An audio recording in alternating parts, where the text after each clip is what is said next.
This is the story of how becoming a mom changes you as a woman.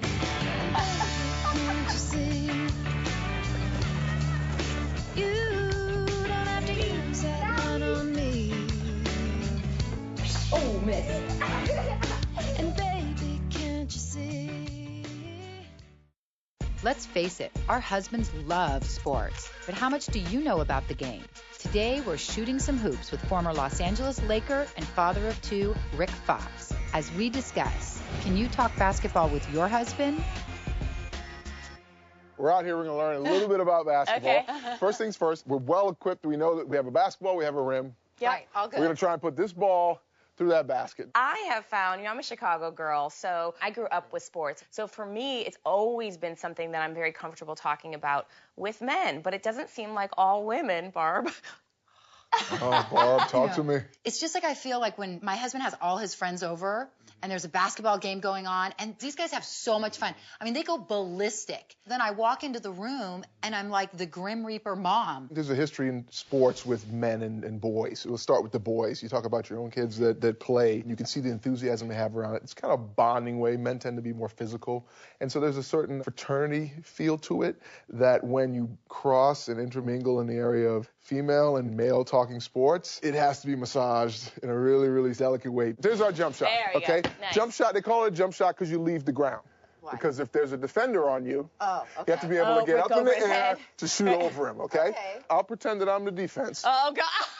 So I'm guarding you. Now you're going to actually, because you're going to have to shoot over my hand. So you're going to jump a little bit. It is crazy. My husband can't remember, if we're having dinner plans with so-and-so tomorrow night, but he knows who's on what team, how they played. I hear him the on the same phone, way. and I'm like, am I sleeping at night? And you're just, like, looking up. I don't even know how they know it. Okay, so do you have that desire to speak to your partner on that level? No. Okay, so that's realistic right there. That sets the stage. Be realistic about how you're going to walk in to this environment. I just want to have fun with my husband watching sports and have like a connection because I feel like I ask him to do a lot of stuff that he probably doesn't want to do. Understood. If you make him an authority, men love to be the authority, right? Yeah. If you I give like him the that. authority as a teacher in this area, and don't attempt to be there for the 2 hours that because he may want that time to just recharge his own I man was actually battery. going to see, maybe he's just trying to be alone. He's Men hiding. zone He's out trying like to get that. away from me. Men zone out like that. They use sports to zone out. Okay, So when lay you're out watching, section. But how watching, did Jen and I do that to you? Can you still get it? Yeah, okay, both well, of us.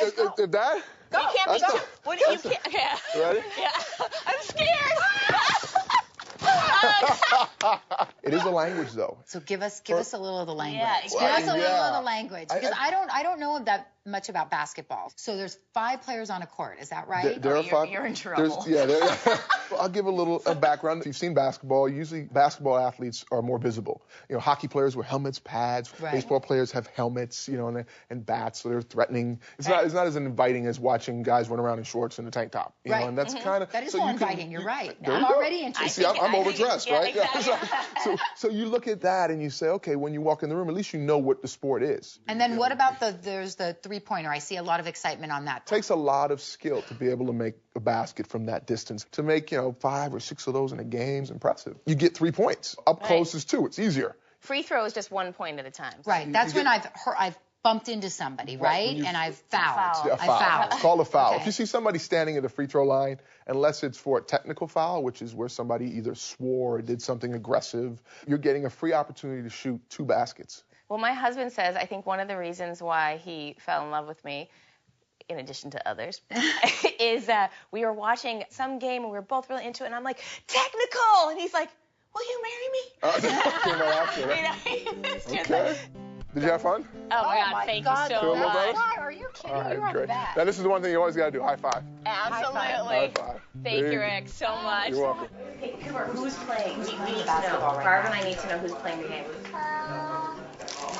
Go check. Don't say that we asked. You're our spy. Go. Sports are a huge part of male bonding, and it's time to get in on the action.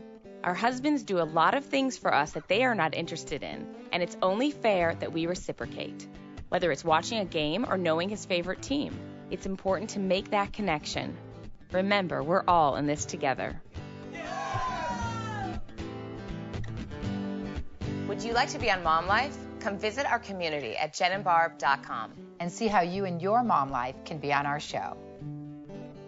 brought to you by Ritz Munchables. Our theme song, Delight, is performed by Courtyard Hounds. What's traveling? Okay, so there you go. Travel.